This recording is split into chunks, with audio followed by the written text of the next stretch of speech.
اللہ اکبر، تمہارا محبوب کیوں نہیں ہوں گا؟ اپنا معیار زمانے سے جدا رکھتے ہیں، ہم تو محبوب بھی محبوب خدا رکھتے ہیں۔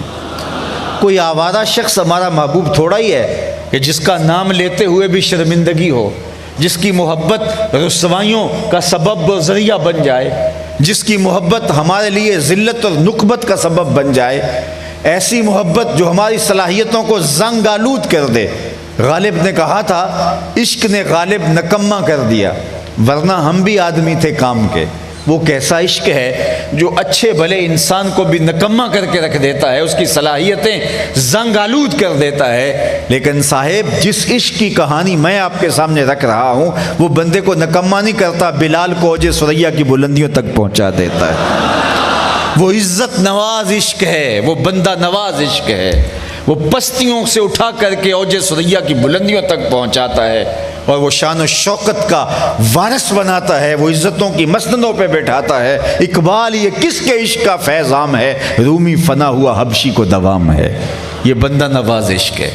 تو کہا، میں آج ہی وہاں بھیرا شریف میں کہہ رہا تھا کہ دنیا کی محبتیں رقیب پیدا کرتی ہیں، ایک کے دو چاہنے والے آپس میں رقیب ہوتے ہیں۔ یہ میرا محبوب ہے، تم نے نظر اٹھا کر کے کیوں دیکھا؟ لڑائی کی نوبت آئی، قتل و غارت تک معاملہ جا پہنچتا ہے۔ کیوں؟ اس لیے کہ حسن اتنا تھوڑا تھا کہ صرف ایک کی ضرورت کی کفایت کرتا ہے، دوسرا آیا نہیں تو لڑائی ہوئی نہیں۔ سیٹ ایک، الیکشن کئی لڑ رہے ہیں، رقابتیں پیدا ہوتی ہیں۔ یہ دنیا کی محبتیں، منصب، اقتدار، یہ رقابتیں پیدا کرتے ہیں۔ ساری محبتیں رقیب پیدا کرتی ہیں، حضور کی محبت حبیب پیدا کرتی ہے۔ یہاں ایک کے دو چاہنے والے رقیب ہوتے ہیں، حضور کے کروڑوں نہیں اربوں چاہنے والے آپس میں حبیب ہوتے ہیں۔ دل بمحبوب حجازی بستائم، زی جہت با یک دیگر پیوستائم، چوں گلے صد برگ مارا بو یکیست، او کے جانے ای نظاموں او یکیست، مست چشم ساکیے بتہاستیم، در جہاں مثل مئو می ناستیم۔ یہ محبت رقابت پیدا نہیں کرتی، یہ محبت پیدا کرتی ہے۔ یہ محبت کو جنم دیتی ہے، پیار کی خوشبو پھیلتی ہے، نور پھیلنا شروع ہو جاتا ہے، اور خیر و برکت کے سوتے پھوٹنے لگ جاتے ہیں۔ تو کہا، مجھ سے پیار کرو اس لیے کہ میں تمہارے رب کا بھی محبوب ہوں۔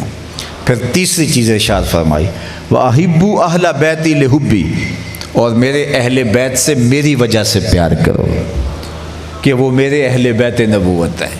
اللہ اکبر! آج لوگ اہل بیت پہ بات کرتے ہیں اور سادات کے حوالے سے کسی سید کی عملی کمزوری سامنے آ جائے تو ان کے منہ کھل جاتے ہیں، جبکہ میرے حضور نے کہا میرے اہل بیت سے میری وجہ سے پیار کرو۔ اور علماء نے تصریح کی، لکھا کہ اگر حضور کی اطرت سے، حضور کی آل سے، حضور کی اولاد سے کوئی بے عمل بھی ہو تو پھر بھی اس کی تعظیم واجب ہے، جس طرح منسوخ آیات کی تعظیم واجب ہے۔ منسوخ آیات کی طرح اس کی تلاوت بھی باقی ہوتی ہے، اور منسوخ آیات کو پڑھنے سے ثواب بھی ملتا ہے۔ اگر کوئی شخص کہے کہ یا ایھا الذین، وہ آیت پڑھے لا تقربوا الصلاۃ وانتم سکارا، تو کیا اس کو ثواب ملے گا یا نہیں ملے گا؟ تو ثواب تو پورا ملے گا۔ اس لیے حضور کی اطرت اگر اس میں کوئی عملی کوتاہی بھی ہو تو ان کی تعظیم امت کے اوپر لازم ہے۔ اور وہاں کہا کیوں؟ اس لیے کہ میرے اہل بیت ہے، تم نے تو میری وجہ سے ان کے ساتھ پیار کرنا ہے۔ وَأَحِبُّوا أَهْلَ بَيْتِي لِحُبِّي، اور میرے اہل بیت سے آپ نے میرا جی چاہتا ہے کہ حضور سے قرات سنی جائے، حضور کی تلاوت سنی جائے۔ یار قرآن تو کوئی بھی پڑھے تو مزہ آ جاتا ہے، لیکن جب صاحب قرآن خود قرآن پڑھے تو پھر رنگ کیا ہوتا ہوگا۔ حضرت ابو موسیٰ اشعری رضی اللہ تعالیٰ عنہ فرماتے ہیں، فجر کی نماز تھی، حضور تھے، سورہ والضحیٰ کی تلاوت تھی، ابھی تک نشہ ہی نہیں اترتا، چونکہ سورۃ الضحیٰ میں حضور کے حسن کا تذکرہ ہے، اور جب حسین اپنے حسن کا تذکرہ خود چھیڑ لے تو پھر رنگ ہی کوئی اور ہوتے ہیں۔ اللہ اکبر!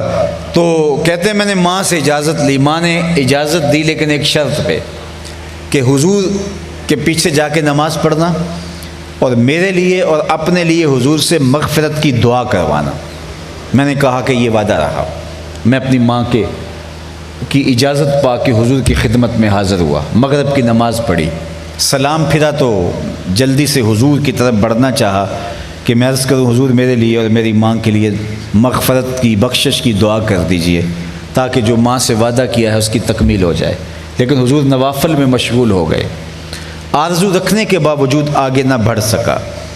کہتے ہیں خیر وقت گزرتا گیا، عشاء کا وقت آ گیا، عشاء کی اذان پکاری گئی تو حضور مصلی پہ کھڑے ہوئے نماز پڑھانے لگے، سلام پھرا تو میرے دل میں پھر یہ خیال آ رہا تھا ماں نے جاتے ہی پوچھنا ہے بیٹا حضور سے مغفرت کے لیے دعا کروائی تھی میرے لیے اور اپنے لیے، تو کیا جواب دوں گا؟ اتنے میں حضور کا شانہ اقدس کی طرف جانے لگے تو میں حضور کے پیچھے چل پڑا، غیر ارادی طور پہ میرے قدم تھوڑے تیز ہو گئے، اللہ اکبر، تو حضور نے رخ پھیرے بغیر فرمایا من ھذا، میرے پیچھے پیچھے کون آ رہا ہے؟ پھر خود ہی کہا حذیفہ تو نہیں؟ قلت تو نعم، میں نے کہا جی حضور میں حذیفہ ہوں۔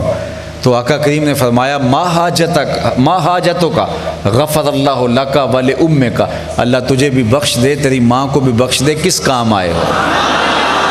اللہ اکبر، اللہ تجھے بھی بخش دے تیری ماں کی بھی مغفرت فرما دے، کیا کام ہے؟ اب جو کام تھا وہ تو جنبش لب سے پہلے ہو گیا، وہاں تو لفظوں کا سہارا بھی نہیں لینا پڑا، وہ تو بند لبوں کی بولیاں بھی جانتے ہیں۔ تو حضرت حذیفہ اب کیا کہتے، کام تو ہو گیا، یہی تو کہنا تھا۔ تو حضور نے فرمایا حذیفہ سنو، ابھی میرے پاس ایک فرشتہ آیا ہے جو آج سے قبل دھرتی پہ پہلے کبھی نہیں آیا، آج اللہ سے اجازت لے کے 2 کام کرنے آیا ہے، ایک تو مجھے سلام کرنے آیا ہے اور دوسرا مجھے خوشخبری دینے آیا ہے کہ آپ کی بیٹی فاطمہ جنتی عورتوں کی سردار ہے، حسن اور حسین جنتی جوانوں کے سردار۔ تو ان کے فضائل بیان کیے، تو کہا نہ اہل بیت کے دامن کو چھوڑنا اور نہ ہی قرآن کے دامن کو چھوڑنا۔ اچھا میں آپ سے پوچھتا ہوں، قرآن کیا کامل مکمل اور اکمل ضابطہ حیات نہیں؟ آپ کہیں گے کیوں نہیں؟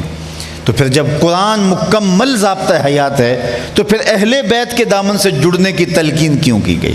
جب قرآن کافی ہے، ہماری ضرورتوں کا کفیل ہے، ہمارے دردوں کا درماں ہے اور دکھوں کا مداوا ہے، تو پھر اہل بیت کے ساتھ جڑنے کی تلقین کیوں فرمائی گئی؟ تو آپ کی توجہ ہو تو عرض کرنا چاہوں گا، ایک ہوتا ہے علم، ایک ہوتی ہے اس کی عملی مشق، ایک ہوتی ہے تھیوری، ایک ہوتا ہے اس کا پریکٹیکل۔ اگر آپ نے اسلام کی تھیوری دیکھنی ہے تو قرآن موجود ہے، اور اگر پریکٹیکل دیکھنا ہے تو کربلا کے تپتے ہوئے ریگزار میں حسین ابن علی کا کردار موجود ہے۔ تو کہا نہ قرآن کو چھوڑنا، نہ اہل بیت نبوت کے دامن کو چھوڑنا۔ اگر کوئی پریکٹیکل چھوڑ دیتا ہے تو تھیوری سے فائدہ کیا لیا، اور اگر کسی نے جو ہے وہ تھیوری چھوڑ دی اور پریکٹیکل اس کا صحیح کیسے آ سکتا ہے، تو میں پھر وہی بات کہوں گا، انہیں مبارک ہو جن کے ایک ہاتھ میں قرآن ہے، ایک ہاتھ میں اہل بیت نبوت کا دامن ہے۔ تو کہا ان دونوں کے دامن کو نہ چھوڑنا، تم کبھی بھی گمراہ نہیں ہوگے، کامیابی اور بامرادی تمہارا مقصود ہوگا۔ اب قرآن تھیوری ہے اور اہل بیت نبوت اس کا پریکٹیکل ہے۔ پورا قرآن کھول کے دیکھیے، آپ کو ایسا ہی نظر آئے گا، لیکن صرف ایک کہانی آپ کے سامنے رکھتا ہوں۔ تھیوری دیکھیے، وَلَنَبْلُوَنَّكُمْ بِشَيْءٍ مِّنَ الْخَوْفِ وَالْجُوعِ وَنَقْصٍ مِّنَ الْأَمْوَالِ وَالْأَنفُسِ وَالثَّمَرَاتِ وَبَشِّرِ الصَّابِرِينَ۔ یہ تھیوری بتائی گئی۔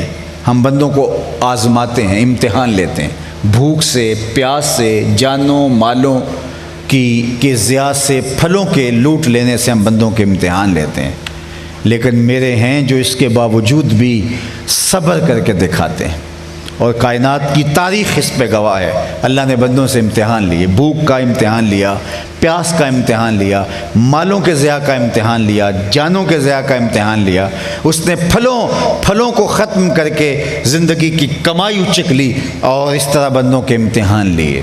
تو امتحان تو یہ دنیا کا ضابطہ ہے، لیکن آپ تاریخ پڑھ لیں، آپ کو یہ بکھرے ہوئے امتحان نظر آئیں گے۔ کسی سے بھوک کا امتحان لیا، امام راضی نے لکھا مکے سے لے کر طائف تک 70 ایسے نبیوں کی قبریں ہیں جن کی وفات صرف بھوک کی وجہ سے ہوئی ہے۔ پیاس سے امتحان لیے گئے، لوگوں کو مالوں کی کمی سے امتحان لیے گئے، جانوں کے ضیاع سے امتحان لیے گئے، ثمرات لوٹ لینے سے امتحان لیے گئے۔ تو یہ امتحان اللہ نے بندوں کے لیے ہیں۔ کسی سے بھوک کا امتحان لیا، کسی سے پیاس کا امتحان لیا، کسی کو غربت کی چکی میں پیسا۔ بندوں نے امتحان دیے بھی، ڈیٹ شیٹ بھی بنتی ہے تو امتحان لیے جاتے ہیں، لیکن مشکل پیپر سے قبل ایک دن کی چھٹی ڈال دی جاتی ہے، اور پھر اگر نہ بھی چھٹی کی جائے تو روز کا ایک ہی پیپر ہوتا ہے، سارے پیپر ایک ہی کمرہ امتحان میں اکٹھے نہیں کر دیے جاتے۔ ایسا تو ہو تو طالب علم احتجاج کریں کہ یہ بہت سخت ڈیٹ شیٹ بن گئی ہے، لیکن تاریخ کا یہ انوکھا باب ہے کہ ساری کائنات میں یہ امتحان لوگوں سے لیے گئے، لیکن الگ الگ کر کے لیے گئے، ڈیٹ شیٹیں مرتب ہوتی رہی، لیکن کربلا کا یہ پہلا واقعہ ہے سارے امتحان ایک ہی کمرہ امتحان میں لیے گئے، بھوک بھی، پیاس بھی، مالوں، جانوں اور اولاد کا ضیاع سارے ایک ہی کمرہ امتحان میں امتحان لیے گئے، اور مارک پاس مارک جو ہے وہ 33% نہیں، کہا تمہیں نمبر بھی 100% ہی لینے پڑیں گے۔ اور پھر اس امتحان میں سرخروئی حسین ابن علی نے کی۔ زمانے نے دیکھا کہ 6 ماہ کا سر ہاتھوں میں تڑپ کے ٹھنڈا ہو رہا ہے، لیکن حسین ابن علی خون آسمان کی طرف اچھالتے کہتے ہیں مالک حسین کی یہ قربانی قبول کر لے۔ کبھی 18 سال کے بیٹے کی لاش کندھوں پہ اٹھا کے خیموں تک لاتے ہیں اور خیموں کے قریب لٹا کے بولتے ہیں اللہ حسین کی یہ قربانی بھی قبول کر لے۔ کبھی بھائی کے کٹے ہوئے بازو اٹھا کے لا رہے ہیں، کبھی بھائیوں، بھتیجوں اور بھانجوں کی لاشیں اٹھا کے لا رہے ہیں۔ یہ تماشا لبے بام نہیں تھا۔ اتنے دکھ اور اتنی مصیبتیں تو کو ہمالیہ پہ گر جائیں تو ان کا پتا بھی پانی ہو جائے، لیکن یہ کس عظیمت کے ساتھ میدان عمل میں موجود ہیں۔ مجھے بتاؤ، ایک آدمی 2-3 فرلانگ بھاگ کر کے کسی مشکل میں جائے اور پھر واپس آئے، پھر جائے واپس آئے، تو 2-3-4 چکروں کے بعد اس کو چکر آنا شروع ہو جائیں گے، لیکن کیسا عظیم تھا۔ 71 مرتبہ مقتل میں گیا، اور جب بھی گیا لاشا اٹھا کے لایا ہے اور لٹایا ہے، اور پردہ داروں کو، مخدرات کو الگ حوصلہ دیتا رہا ہے۔ اور اب عصر کا ہنگام ہے، امام حسین رضی اللہ تعالیٰ عنہ گھوڑے کی زین کس کے اوپر تشریف فرما ہیں، اس بانک پن کے ساتھ آگے بڑھتے ہیں کہ آواز آ رہی ہے یہ کون ذی وقار ہے، بلا کا شاہ سوار ہے، لباس ہے پھٹا ہوا، غبار میں اٹا ہوا، تمام جسم نازنی چھدا ہوا، کٹا ہوا، یہ نبی کا نور عین ہے، یہ بالیقین حسین ہے۔ بدن پہ نیزے چلتے ہیں، بالے چلتے ہیں، زخم ہوتے ہیں، خنجر چلتے ہیں، تیر برسائے جاتے ہیں۔ آپ کا جب مبارک بدن چھلنی کر دیا جاتا ہے زخموں سے، محتاط روایات تو یہ 33 زخم تلواروں کے تھے، 34 گھاؤ نیزوں کے تھے، پیراہن مبارک اتارا گیا تو 113 سوراخ تیروں کے تھے۔ لیکن اس حالت میں جب گھوڑے کی زین سے فرش زمین پر آئے، کیسا صبر تھا، پیشانی سجدے میں رکھ دی اور بارگاہ عزدی میں عرض گزار ہوئے، اللہم رضن بقضائک و صبرن علی بلائک تسلیما لامرک سبحان ربی العالی۔ مالک سارے دکھ جھیل کے پھر بھی راضی ہوں، بچے لٹ گئے، کٹ گئے، بھائی کے بکھرے ہوئے اعضاء پڑے ہیں، پھر بھی راضی ہوں۔ مالک تکلیفیں آئیں، پانی بند ہوا، مخدرات کے پردے کا خیال الگ ستا رہا ہے، مالک میں پھر بھی تیری رضا پہ راضی ہوں۔ مالک میں تو راضی ہوں، تو بھی بتا تو بھی حسین پہ راضی ہوا ہے یا نہیں ہوا ہے؟ ادھر سے آواز آ رہی ہے، اس پیاسے پر علی شیر خدا کو ناز ہے، اس نواسے پر محمد مصطفیٰ کو ناز ہے۔ اوروں نے بھی سجدے کیے پر اس کا عجب انداز ہے، اس نے وہ سجدہ کیا جس پر خدا کو ناز۔ اپنے سارے سجدے رکھو پلڑے میں، جنوں انس کے سارے سجدے رکھو پلڑے میں، اور ایک پلڑے میں سجدہ حسین رکھ دو، تمہارے سجدے تو سجدے کی زکوٰۃ بھی نہیں بنیں گے۔ اللہ اکبر، وہ سجدہ کیا امام حسین رضی اللہ تعالیٰ عنہ نے۔ دست قاتل نے سر حسین تب کاٹا جب سجدے میں جھکا ہوا تھا۔ کوئی لاؤ تو صحیح عظیمت کی ایسی انوکھی داستانیں رقم کرنے والا۔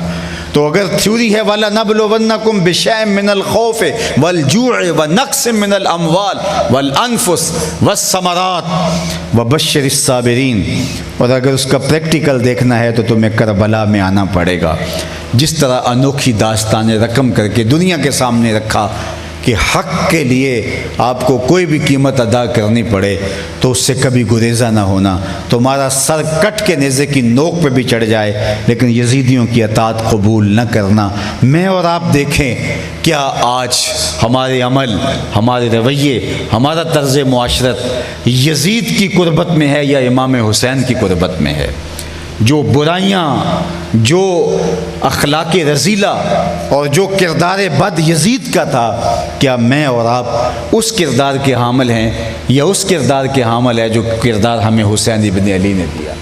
ہم لوگ بات حسین ابن علی کی کرتے ہیں لیکن قدم قدم پہ ہمارے رویے یزیدی ہوتے ہیں.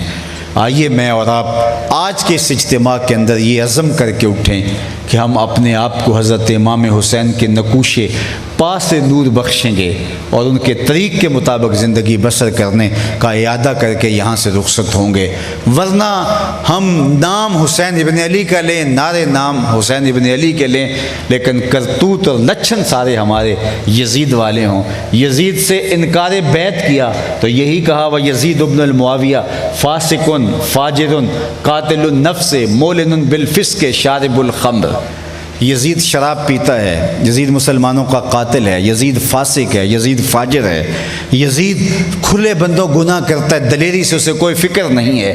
میں اور آپ دیکھیں کیا ہمارا رویہ اگر یزیدی طرز فکر کی مطابقت میں ہے تو پھر کس برتے پہ اور کس جو ہے وہ بل بوتے پہ امام حسین رضی اللہ تعالیٰ عنہ کا نام لیتے ہیں؟ کیا ہم پھر حرف حرف منافقانہ رویہ تو اختیار نہیں کیے ہوئے؟ مجھے اور آپ کو دیکھنا ہوگا، غور کرنا ہوگا اور اپنے معاملات کو صحت کی طرف لے جانا ہوگا. گرمی کی شدت نہ ہوتی تو میں اور گفتگو بھی آپ کے سامنے رکھتا، لیکن انشاءاللہ آپ کہ یہاں مرکز چونکہ تعمیر ہونے جا رہا ہے تو پھر اب آپ سے ربط تو مستقل ہو گیا. آنے والی آپ کی نسلیں ہمارے سپرد ہوں گی اور انشاءاللہ تعلیم و تعلم کی روشنی پھیلتی رہے گی. آپ سے ربط باطن بھی رہے گا، محبت کا ربط و رشتہ بھی رہے گا. اللہ دنیا آخرت کی برکتیں ہم سب کا مقسوم کرے. وآخر دعوانا ان الحمد للہ رب العالمین. یہ بہت سارے لوگ محمدن عبدہ و رسولہ، اے اللہ زندگی میں قصدن یا سہون مجھ سے کوئی کفریہ یا شرکیہ کلمہ یا فعل سرزد ہو گیا ہو، تجدید ایمان کرتا ہوں. تیرے پہ ایمان لایا، سب رسولوں پہ ایمان لایا، تمام فرشتوں پہ ایمان لایا، اچھی بری تقدیر پہ ایمان لایا، قبر حشر قیامت پہ، جنت دوزخ پہ ایمان لایا. اے اللہ پچھلے گناہوں سے توبہ کرتا ہوں. اللہ میری توبہ، سب گناہوں سے توبہ، جو چھپ کر کی ان سے توبہ، جو ظاہر کی ان سے توبہ.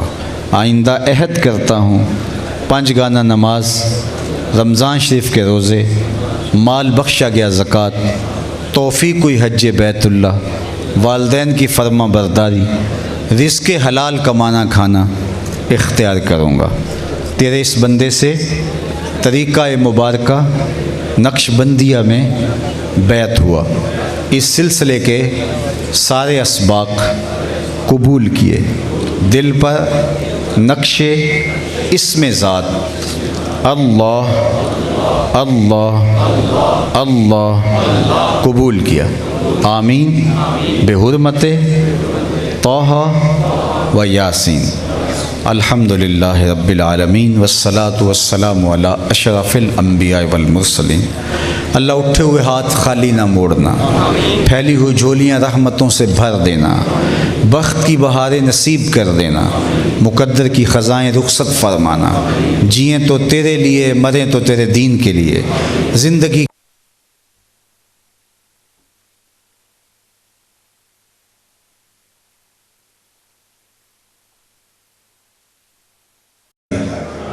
اللہ المصطفیٰ اسلامک سینٹر کا سنگ بنیاد رکھا گیا. اس کو بہت جلد تعمیر کے مراحل سے گزار کے تکمیل کی منزل تک پہنچا. خزانہ غیب سے اس کے لیے وسائل عطا فرما. اے اللہ اس کو پورے علاقے کے لیے رشد و ہدایت کا مرکز بنا، تعلیم و تعلم کا مرکز بنا. اے اللہ اتنی شدت کی گرمی میں جو لوگ یہاں تشریف فرما ہوئے، اللہ اس کے صدقے اور بدلے میں حشر کی گرمی سے ہمیں محفوظ فرما۔ اے اللہ تیری بارگاہ میں ان سارے لوگوں کی تڑپتی آمین کے ساتھ دعا ہے، ہمارا خاتمہ ایمان پہ کر، شہدائے کربلا کی نقوش پاک کی برکتیں عطا فرما۔ اللہ ہر یزید سے، یزیدی فکر سے ہمیں بری الذمہ فرمانا اور ہمیں حسینی مشن کا علم بردار بنانا۔ جتنے لوگ آئے ہیں کوئی بھی خالی نہ پلٹنے پائے، سب کو اپنی رحمتوں کے سائے میں رکھنا، اپنی پناہوں کے حصار میں رکھنا۔ اللہ میرے وطن کی خیر دینا، میرے ملک کو امن کے اجالے دینا، یہاں دہشت گردی کے سلگتے علاوہ ٹھنڈے کر دینا۔ وصلی اللہ تعالی علی النبی الامین وآلہ۔